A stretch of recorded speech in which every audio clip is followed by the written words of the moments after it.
And they were very excited tonight because we got to watch the original version of the movie, which looked great on the big screen. Yeah. So we were talking outside, gentlemen, and you two know each other way back in your days in New York, going back to the days of stage. So I'd love to hear about that tonight. I would love to hear about Billy's experience on Empire Strikes Back and Return of the Jedi. And I thought, Lou, we would just let you kind of lead off the questions, and then we'll open it up to students towards the end. Well, it's nice to see my man. We're contemporaries, but he was the first matinee idol back in New York, It was him in a play called, what was it called? Charlotte Delaney's play. Taste of Honey. Taste of Honey. Taste of Honey, and I was down the street in Golden, where was it? Well, I was right down the street, the same street. You were in Taste of Honey. You were at the Booth Theater. I think it was at the Alvin, but I played the Alvin when I was 6.5 years old. Oh boy! Wow, I didn't know that. In a Kurt Weill musical. Oh my goodness! Wow. With Lottie Lenny. What was it? It was called The Firebrand of Florence. Wow! See, I didn't know anything about that. I just knew that he was on Broadway. One of the early people that I really was. Boy, was he a matinee idol! Boy, the girls were standing outside the. Billy D. Williams is in there. Interestingly enough, though. During when I was in high school, I think you're a little bit older than me, right? No, we're same age. When are you going to be 75? Next year. I'll be 75 next month. Yeah. But I remember they were casting for Take a Giant Step. Take a Giant Step. That's right. And I remember, what's his name, the director? John Sticks. Yeah, John Sticks. Yeah. He and Lynn Austin. Lynn Austin, Thomas Noyes. Yeah, they came back. Yeah, I was like outside of my school. I went to a school called Music and Art High School back in New York. Well, that put a lot of people in this business, music and art. Music and art put a lot of people in this business. Interesting people came out of that school. Davy Allen, etc. Diane Carroll. Diane Carroll. No, yeah, that's right. I went to college with her at New York University. Yeah. She was amazing. I remember her. She was like the Pied Piper. I always tell her that when she was at all the kids. She had a quality and a presence that was so incredible. She was like, she would like go through the corridors like this. Yeah. This beautiful, fantastic. She had this show. Breath of air. She had this show like you have now, the American Idol, right? There was a Dennis James. Star Search, this kind of thing. She must have done 50 straight weeks with the same song. She went straight from there to Broadway.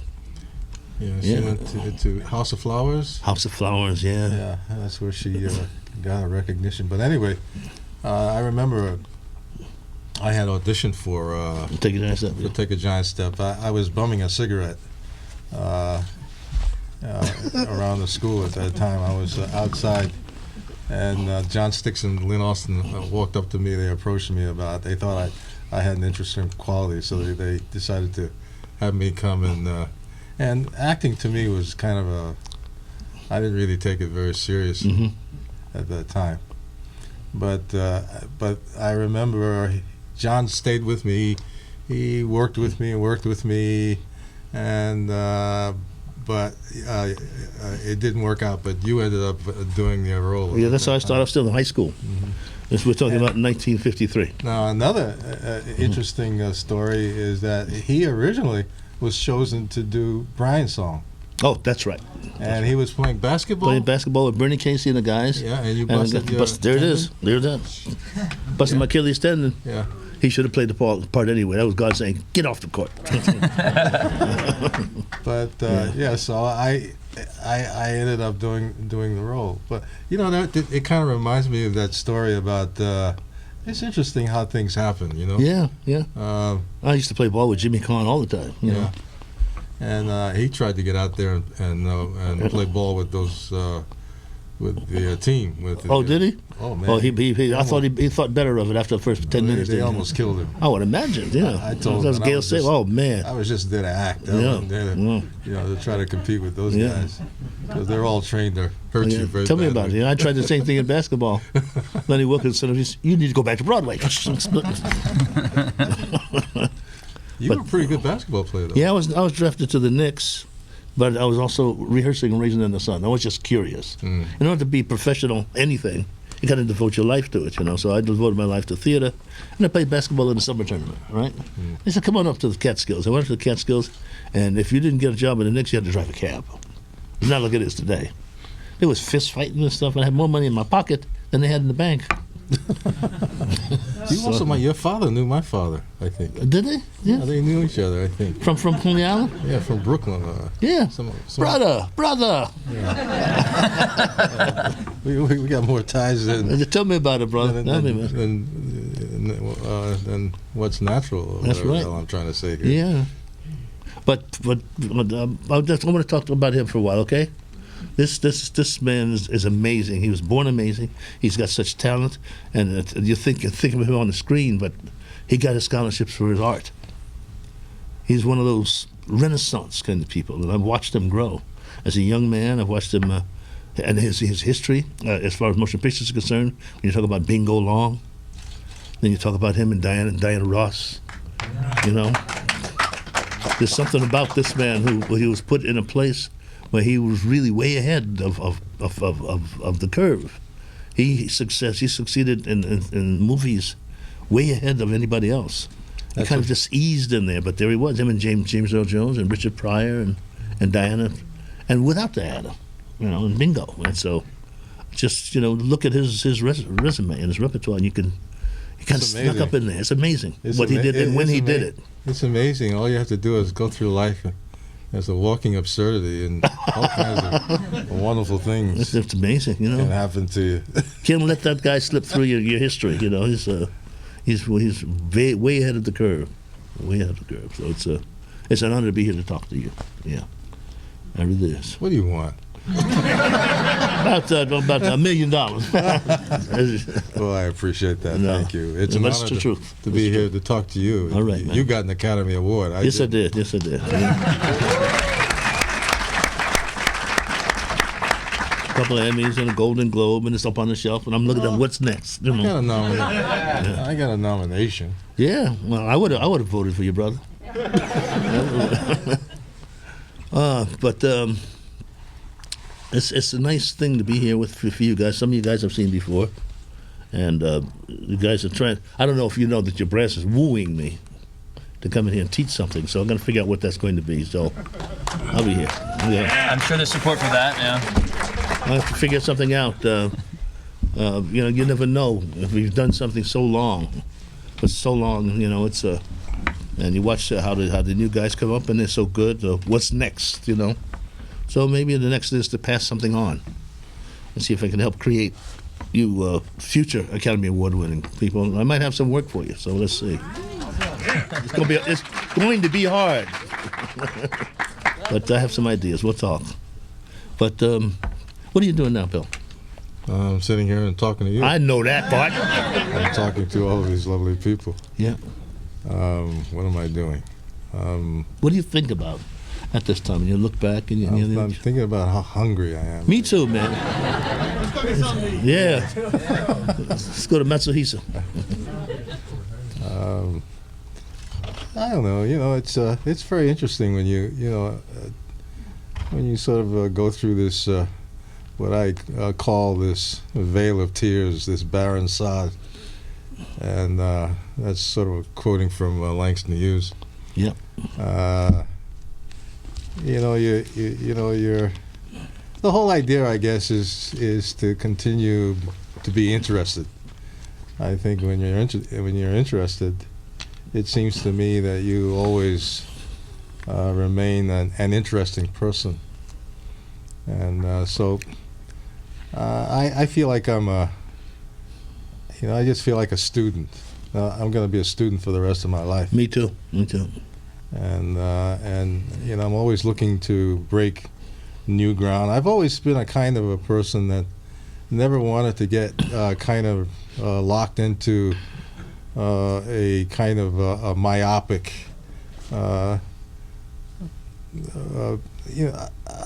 I've led an eclectic life all of my life, and that's my way of thinking.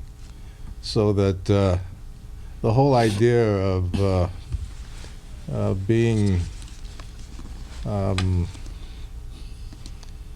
put into a kind of a narrow vision of things is nothing, that doesn't appeal to me. And I think if you're a creative person, you should never allow anybody to do that to you anyway. Yeah. You know, I think it's important to use yourself as in every conceivable way you can possibly use yourself. You know, one of my favorite actors many years ago was an actor by the name Frank Silvera. That's my teacher. And Frank Silvera was interesting because he was a mixture. And so he was able to play all kinds of roles, Mexicans, Italians. You know, he had there was a full range. Physiologically, there was a full range. So, and I always thought that's the way to go. I mean, it was always, you know, I always figured, hey, listen, if all the white guys can get out there and be Indians and Africans and Mexicans, I said, why can't I be all of those things too? If physically I can pull it off, you know. So I've always tried to approach things. I try to break the rules. If you know, I didn't. The whole when you're a creative person, you should have the freedom to do whatever you want to do. I worked with Paul Muni, who was one of the great actors. That's right. That's right. You know, in a movie called The Last Angry Man, and I remember I used to talk to Muni all the time, and he was one of those people who felt like, you know, you should never be relegated to somebody's idea about who you should be. You know. So anyway. Well, that happens a lot today. I think you're some of the actors. You're going to stay in this kind of genre, and you're going to stay in that kind of genre. I think it's a curse word as to an artist, genre. For those people who want to recognize who Frank Silvera was his movie Hombre has been on a lot. But he's the guy that says, "Hey, hombre, you put a pain in my belly." He also played in Viva Zapata. Viva Zapata and so many other things. But he was amazing. Consummate. I saw him do Lear. Yeah, I did too. In the park. Yeah. He was wonderful. Yeah, because he's from the Caribbean. With Roscoe. There was a wonderful actor. Roscoe Lee Brown. Yeah. I don't know if you guys know who that is. You do? Some of you do, huh? He's brilliant. Well, I'm going to be talking to you again in the not too distant future, so I'm going to let him do some talking. But I want to say what he is staying outside the box and longevity, versatility, and don't get typed. Just keep on stretching the envelope outside the box, especially if you're doing film. There's no such thing as impossible. Wake up in the morning with something else new to learn. So you're never going to graduate, so don't even think about that. Not in life.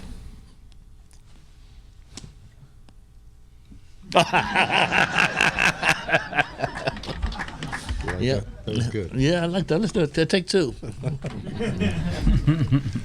But the people that I really appreciate is people like Billy and Cicely Tyson. She's tops of the line, and Maya, who I worked with, and there's some great actors and actresses that come from that time, man. Douglas Turner Ward was one. Yeah, but there are a lot of these kids out here, fantastic. You know, I love to watch all you guys who do these sitcoms. Yeah, I mean, it's not that easy to do a sitcom. Not a soap opera either. You know, a reality show, that's not easy either. It's not easy to get up in the morning and to be in touch with reality sometimes. Yeah, I want to grow up and be like the Kardashian girls. You want to be like them? Yeah. I want to have that kind of glamour in my life. Well, there's a singer that's doing that now. Yeah, they're gorgeous. Yeah, they're fantastic. Yeah. The Braxton girls. She got smart. Yeah, yes, Mama is very smart. Yeah, they're very smart. Yeah. Their mom is very smart. That's very smart. Zsa Zsa and Ava, their mother was like that. Yeah, that's right. She was very smart. She had those girls marrying all the rich men in Hollywood. That's right. See that tall one, the 6'11"? Go get him. Yeah. Is there any questions you guys got? You have some questions? I'll ask a question to start off here. You guys are contemporaries, obviously. You talk about different roles that you probably auditioned for at the same time. I mean, can you talk a little bit about maybe, Billy, your first big TV break and maybe your first big film break? I think we all know Brian's song. Well, Brian's song was like a seminal moment in my life. Mm-hmm. You know, that's where I got nominated for an Emmy. And then right that same year, people don't realize it, but that same year I did Lady Sings the Blues. Mm-hmm. Everybody thinks that I did it like way later, but it was within a few months I did that character. When was Mahogany, babe? Mahogany came about a year after Lady Sings the Blues. About a year after. But when I saw myself walking down those stairs, I said, "Oh my God!" I said, "This is ridiculous." And then when I had to do that scene where I had to lean into the light and say, "Do you want my arm to fall off?" To Diana, I had real difficulty doing that scene. I was in such hysterics. I was laughing so much because, you know, it just. The whole idea of, like in the old time movies, you know, all of the actors had their own lighting people, you know, and special lighting and everything, you know. So and I was getting all of this kind of treatment, and I thought, wow, man. You know, it was a fantastic moment. Well, you know, Berry Gordy is, well, he really, you guys know who Berry Gordy is, and he's a pretty extraordinary man. Yeah. But but anyway, yeah. And was that? I mean, were you going from having to audition for films, and then after that, it was sort of like people came to you with parts? Was it that much of a change? I screwed my way to the top. You screwed your way to the top? Yeah. Okay. A lot of fun. Would you care to elaborate? Well, no. No. Ain't going there. But I'm not gay, though. And just to remind the students, if you guys do have questions, you're going to need to line up at that microphone back there so we can hear you. It's a big room. And then I mean, obviously, is Empire Strikes Back the biggest role in your career, would you say? Or did it? No, Lady Sings the Blues. Lady Sings the I did a lot of characters, a lot of movies. Mm-hmm. Bingo Long, Traveling All Stars and Motor Kings. I love that. Mahogany. Those were big roles, and of course, you know, the Star Wars movies, which is that whole thing is a real phenomenon. And that's given me a lot of recognition all over the place, everywhere, all over the world. So with Lando Calrissian, I really liked playing Lando. And I could see that too. I saw that. He likes that role. That's what I said. and when they gave me that cape, that did it for me. Right. I see him coming down them steps. It was Earl Flynn time. That's right. But I did a lot of movies back in those years. And of course, I did a lot of stage work too. You know, I did Martin Luther King on Broadway, and A Taste of Honey on Broadway. I was in Hallelujah Baby for a moment on Broadway until Leslie had me fired. Because I did something naughty on the stage. I did a terrible thing on the stage.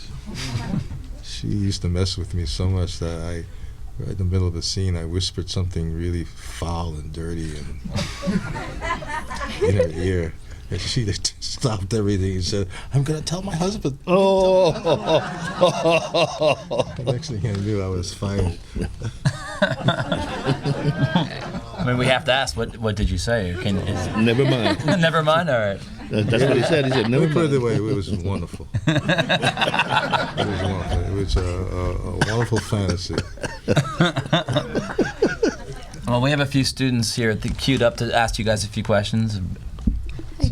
Mr. Williams, considering that you went to a school for theater arts and that you learned certain things outside of school, what is some advice that you would give to us that we wouldn't necessarily learn inside of school that you learned outside?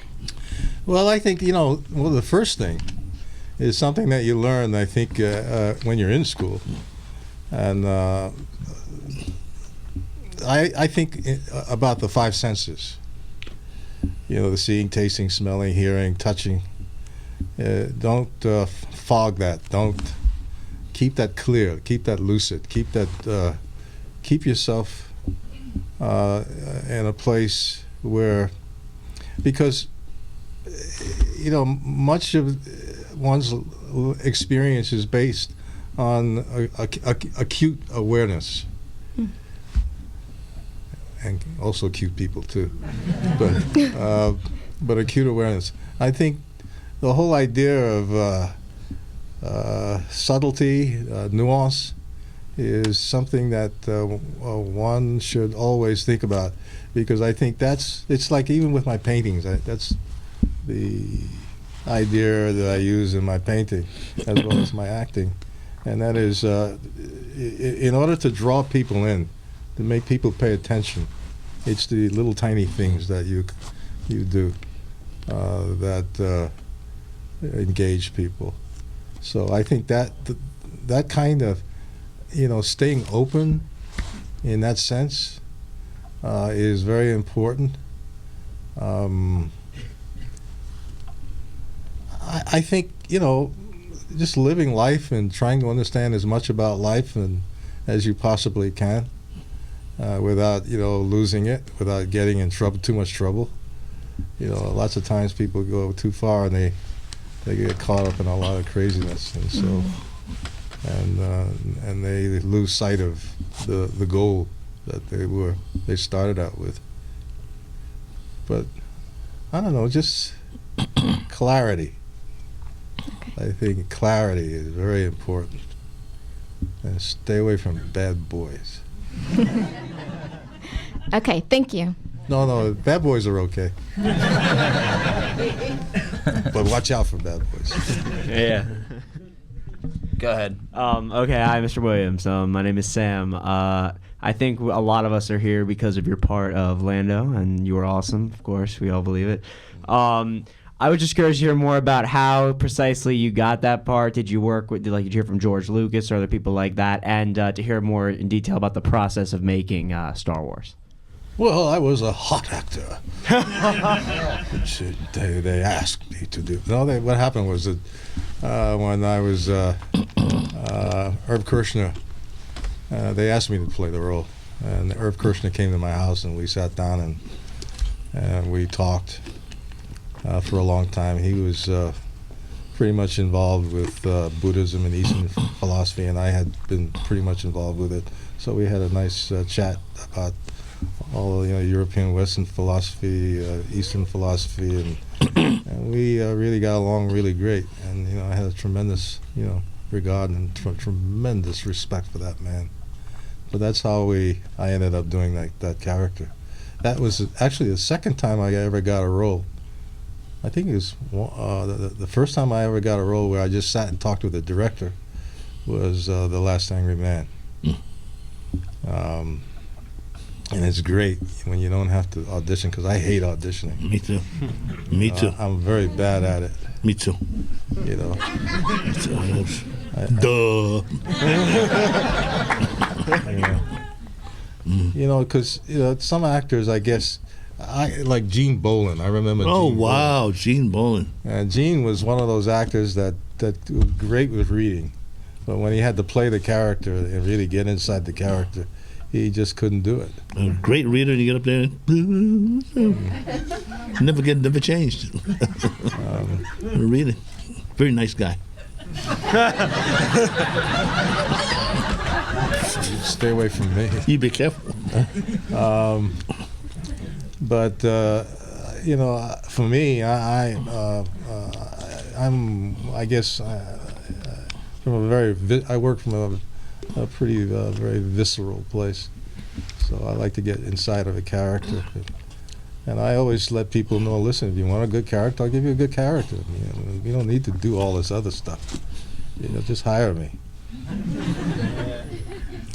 And because I enjoy acting. Acting is a lot of fun. It sure is. It's better than working.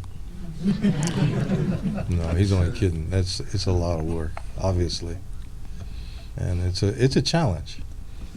And but it's a wonderful challenge. And I think writing is very important. If you're capable of being a writer, if you're interested in writing, I think that's always a good thing to explore.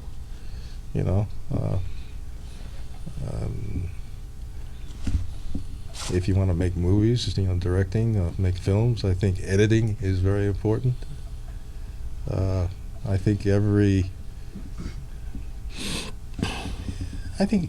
people who are interested in being involved in movies should really take a course in editing. I think it's important. Yeah, because the matching, you could do a great performance and be on the floor if it doesn't match. Yeah, and a quick aside is are the guns and the lightsabers, were they real or were they artificial, or how do they do that? Oh, it's all tricks. All tricks? Yeah. Yeah, I want one of those. I don't want to give away any secrets. But listen, it was very interesting, that whole experience. I used to love to go and visit all those young people who were not show business people, who were all high tech, tech. How do you say it? High tech people. What do you call them? Technical people who are into technology. Special effects. Yeah. Those guys I always found really interesting, what they were doing with those computers, just sitting in front of those computers and coming up with all of these incredible ideas. And then going up there and visiting Lucas up there where he has the ranch, and going through that whole thing. I found it really quite interesting. Yeah. Mm. So was Irving Kershner was he pretty much in control of the film? Was Lucas there a lot as well, or was it? Yeah, George was always around, I think, but I think he really trusted, certainly he trusted more than the other directors. He trusted Irv. Irv was a great mentor for a lot of those guys, in those years at USC. And he knew this guy. I mean, if you just look at his history, it was an amazing history. And also, Derek and I got really friendly with him, and we would go visit. And he was also a wonderful painter. But a lot of those guys are wonderful painters. We have another question. Yes. Mr. Williams is blessed that we have you here tonight. Thank you. I would like to ask about my favorite movie, Lady Sings the Blues, about Billie Holiday. Mm-hmm.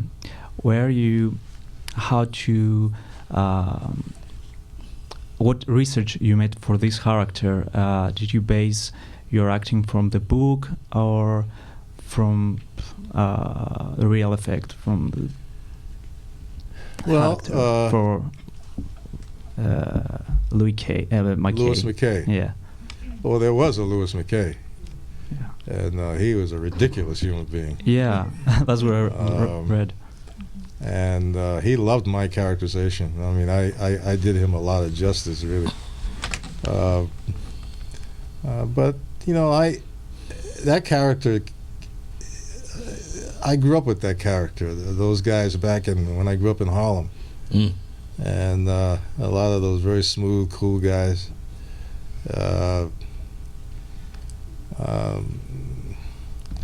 Who had a kind of, who had a kind of dubious kind of thing going on. You weren't quite sure. They're for me, the other thing, if you're going to play a gangster, or a sort of a gangster type, I think you should always there should be some vulnerability. Oh yeah, it's got 3-dimensional. Yeah. That's why I always liked Cagney and Edward G. Robinson. And I even saw 50 Cent, when they did that movie, 50 Cent did that movie about his life. Mm-hmm. He has an interesting quality to me for I agree. screen. I mean, you really liked him. And I think that's the most important thing. No matter how bad a guy you are on that screen, the audience has got to kind of go with you. Mm-hmm. And that's what I try to do, because people like Betty Davis, for instance. I always liked Betty Davis and Cagney. She's amazing. Betty Davis made a bitch into a household word. She was amazing because she always had at least 2 moments on the screen where you really felt sorry for her. You knew exactly why you didn't know exactly why she created the mayhem she created, but you kind of went with it. And I think, we're all human, and there are aspects of every human being that somebody loves. There's somebody around that. Cagney, he always had his ma, and he had Pat O'Brien, who was his brother, who was a priest, but there was a great movie he did called White Heat. Oh boy, yeah. That was a great movie, and but he created all kinds of mayhem, but if a character is structured properly, the whole idea is to as I say, show some vulnerability. I think vulnerability is a good aspect to a character. And that's what I tried to do with Louis McKay, and even with Lando. I mean, Lando is a kind of a roguish kind of character, but I wanted to make him charming. It's like that in the book. Billie Holiday is Louis McKay. When I met Louis McKay, I met him after we did the movie, and he was, to me, he sort of typified for me I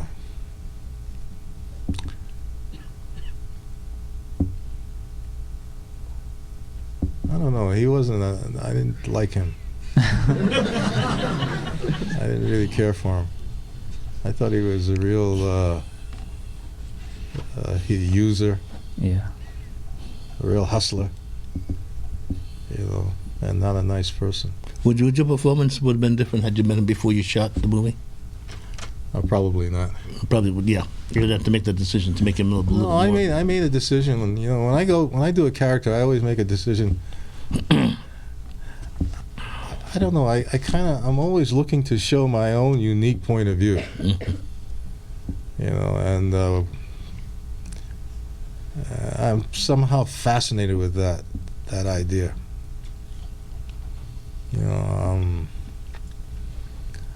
I think I would characterize myself as an iconoclast. I like to break rules. It's much more interesting to me. Thank you very much. Thank you. You're welcome. Do you have a question there, sir? Yeah. Well, I got a couple. First of all, what's up? How you guys doing? All right. First of all, Mr. Gossett, I gotta let you know that you were in one of my all-time favorite movies, of JD's Revenge. Oh wow. Yeah. You didn't see that when it first came out. No, of course not. No, that got handed down to me. So I hear you. Yeah, I feel that. But I have a question for both of you guys, actually. You were both speaking as to stepping outside the box and, not getting typecasted and not even being stuck in a genre. But can you speak as to how you did that, coming up nowadays where there's a lot of stereotypical roles and you could easily fall into that because that's what they're throwing at young black people nowadays? I'll talk first. Well, excuse me. Again, I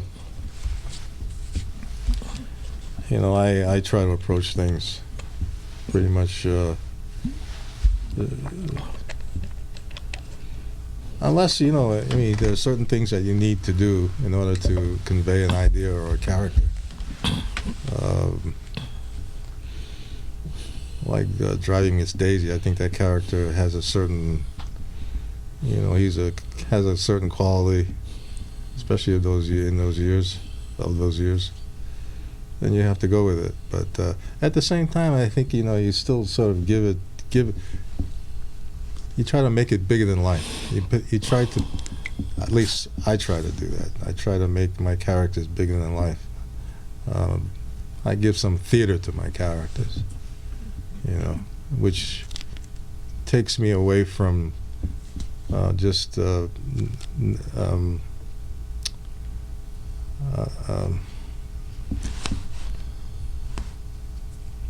I said it before. I mean, you know, I just try to.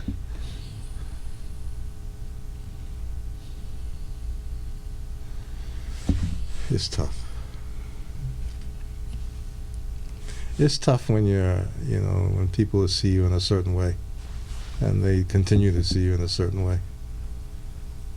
I find you have to kind of go outside the box. What I mean is, I made famous playing Marine. I prepared that Marine thing. I went to basic training. It was a shot. That was with Bill Dower, wasn't it? Buddy Dower, brother. Yeah, that's my brother's father-in-law. All right, that's why you behave or yourself my now. brother's godfather. Yeah. Yeah, he's a larger than life, you know. Yeah. But I did the 30 days, the basic training. Yeah. Because I was trying to make it at that time. I had a nice career and had Emmys and stuff, but this was my shot. So I became the real DI. And one of the reasons why I did that is because during the rehearsals they laughed at me. I mean, oh, this little guy said, hey, giggle. Okay. Yeah. So I went down to San Diego. Yeah. Spent 30 days and came back crazy. The word went down that I was up there out of my mind. Yeah. And I went up and brought some of the DIs with me. Mm-hmm. And when I got up in the morning, I put the Marine outfit on. And even when I was not working, I was a Marine. So the word is that I had lost my mind. Yeah. But I got the results.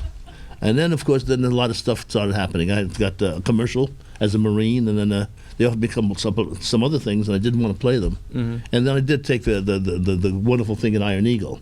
But after that, I had to stop, you know? Yeah. Because then I was getting only that. Right. So how did I change that? I became an alien. An enemy of mine. Yeah. But there's a lot of things that I had to turn down in order to be that's part of longevity to me. Otherwise, you get stuck. Right. And if you get stuck, then when your genre is over, you're over. You have to reinvent yourself. So my encouragement is to invent yourself each time. Even though you have success, you might have to do a sequel. Mm-hmm. But always reinvent. If you're a director, reinvent the kind of film you're going to do. If you're a writer, reinvent to find another subject. Stretch yourself so that when you back up and you see a 10 or 15 year career, you see such a wonderful variety, and you really get remembered for a longer period of time if you go all over the place. So I've done comedies and I've done dramas and all kinds of stuff. It's best because then when they look at it, they see a body of work. The people that I look up to, people like Sir Laurence Olivier and Sidney Poitier, of course. But they have a body of work that's different. Even though it might, I have to sacrifice some salaries for it, but I'm there over the long period of time. Right. And I didn't never get bored that way. Was there a time where either of you turned down a role that maybe you felt like, you know, I'm not going to get typecast in this role, and then all of a sudden, maybe there was a time where you went, maybe I made a mistake? Yes. Yeah. Yeah.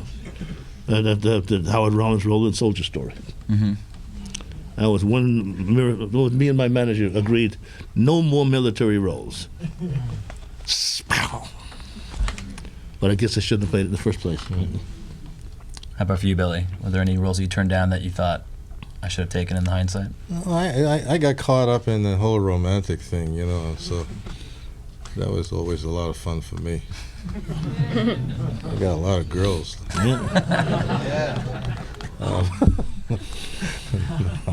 He was uptown, I was downtown. You know, I was going uptown with him. I couldn't get no girl up there. You know, for me, I mean, the whole idea. I think what I introduced in film was something that would never happen before. It was pretty unique. I mean, absolutely. So I made a lot of money doing it. Mm-hmm. So it was cool. Question for you, Miss. Hi, good evening. This question's for both of you guys. I have a question about the directors that you've worked with. Who was your favorite director and why, and who was like the most difficult to work with and why throughout your career? Well, my most favorite director, he did. My favorite director was a theater director. It was Lloyd Richards, the original Raisin in the Sun director. But in theater, in film, my favorite director is Taylor Hackford. We kind of made each other, you know. We had a meeting of the minds, and he left me alone, and he brushstroked me. Very smart man. He should have 5 Oscars by now. He's such a great director, but he will. He's a great man.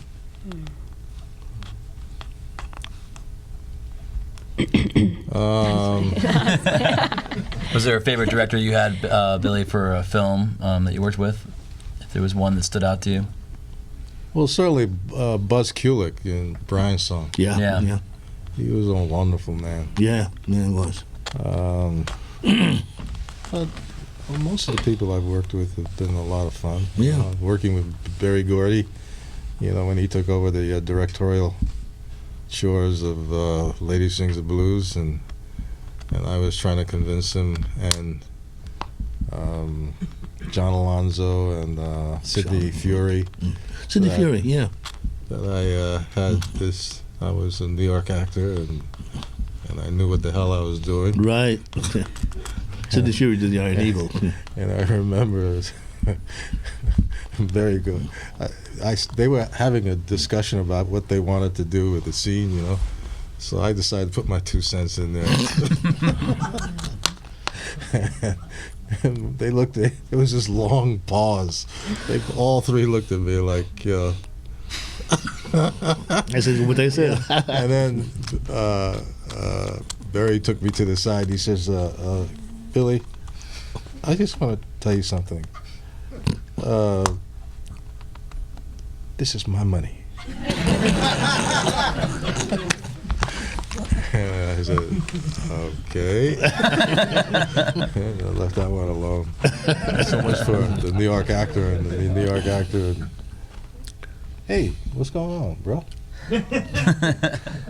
That's some good equipment there. That's some gun over there. I think we have time for just a couple more questions. Okay, hi gentlemen. I have a question for Mr. Williams. I wanted to know how did you use your acting in a way that you had all these special effects, and you had to use your imagination. What was the challenges, and what techniques did you use, or stuff like that? You mean like with a blue screen or green screen, whatever those things? And I think your responsibility as an actor is to use your imagination. So you just, it was all very exciting for me and interesting for me. And I wanted to, and challenging for me, so I wanted to see where I could go with it. But the only time I had difficulty is when I had to deal with a lot of the George Lucas's dialogue. He'd come up with some stuff I just totally was mind-boggling to me.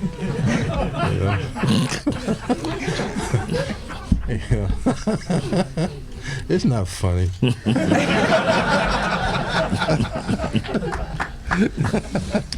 Well, thank you. But it was great stuff. But I used to say, George, could you say it first and then I'll repeat it after you?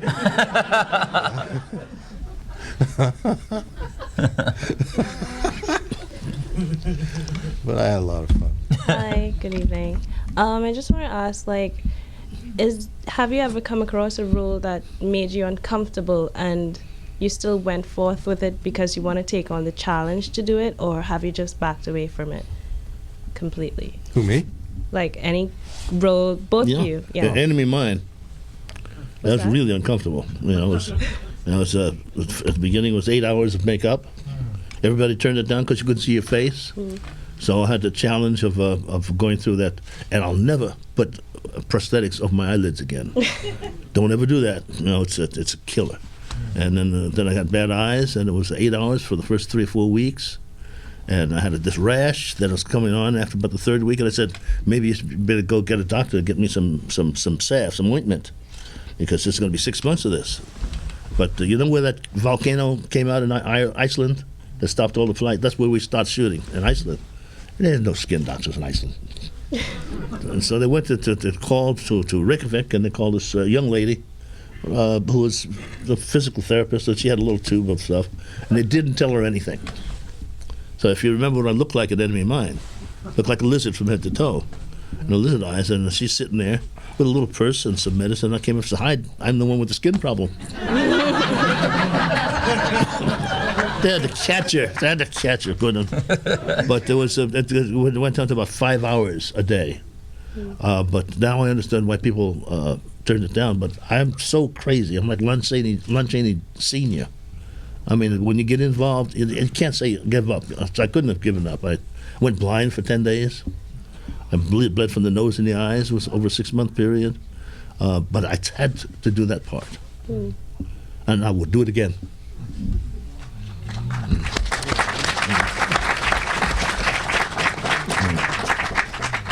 That's true. And how about for you, Billy? Was there a part that made you uncomfortable? You had to fight through to get to the finish line? Yeah, running behind Sylvester Stallone. I remember that movie too. At Nighthawks. Woo! That was a rough movie to do. Was it? Oh yeah, it was right in the middle of winter. Oh, right in New York City. Huh?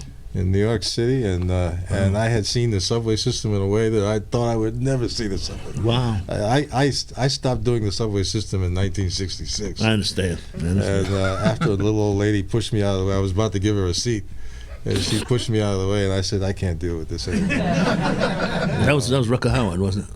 Yeah, Rucker Howard. He's a great villain. Yeah, it's a great villain. But those scenes where we had to do a lot of running. And of course, Stallone, he's in top physical shape, and so I finally at one point I says, "Look, man, could you do me, could you just slow down a little bit?" I had to say the same thing to Dennis Quaid, so I can look good too.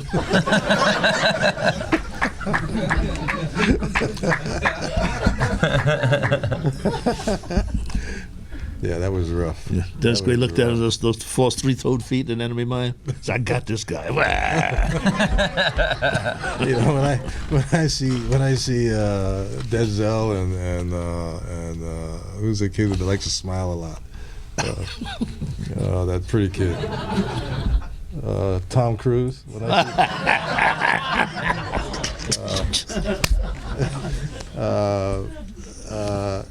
When I see those movies that those guys do, my God, it's amazing. I mean, it's just like you got to be in top. You better be condition. Yeah, better be. Even that kid Damon. Oh yeah, man. He does a lot of that stuff now. He's good. He's good. He's really good. He's really good. He's really good. What's his Matt Damon. Yeah. Those guys who have to do and. They've done very well with those movies. Yes, they are. And so they're always doing those movies. Yeah, but they turn out to be pretty good actors. Slowly but surely, Matt Damon is segueing away to be an actor now. Hopefully, he keeps that, goes out. That's what I mean. He did some pretty good moments. He's a very good actor. But he's now relying on his craft. And he makes a lot of subtle moments, which are difficult. Sometimes he does it in the middle of action. I mean, you can see his face and his concentration. I like him. I like him a lot. I like what he does. Well, we really appreciate you guys coming out this evening. Mm-hmm. Billy, we have a honorary Masters of Fine Arts degree for you from the New York Film Academy. Oh, thank you so much. For all your... Wait, let me sit properly. I slept on my shoulder last night. I can't even move it. Open it up. Well, you can sleep on that then. And okay, wait a minute. And that's for all your achievement in the field of acting. It's cool. There you go.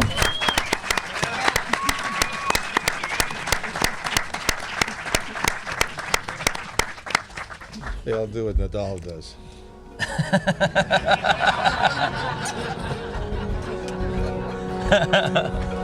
Well, Lou, Billy, thank you so much. You guys have been great guests this evening. Thank you guys for coming out, Thank you. and have a great evening, everybody.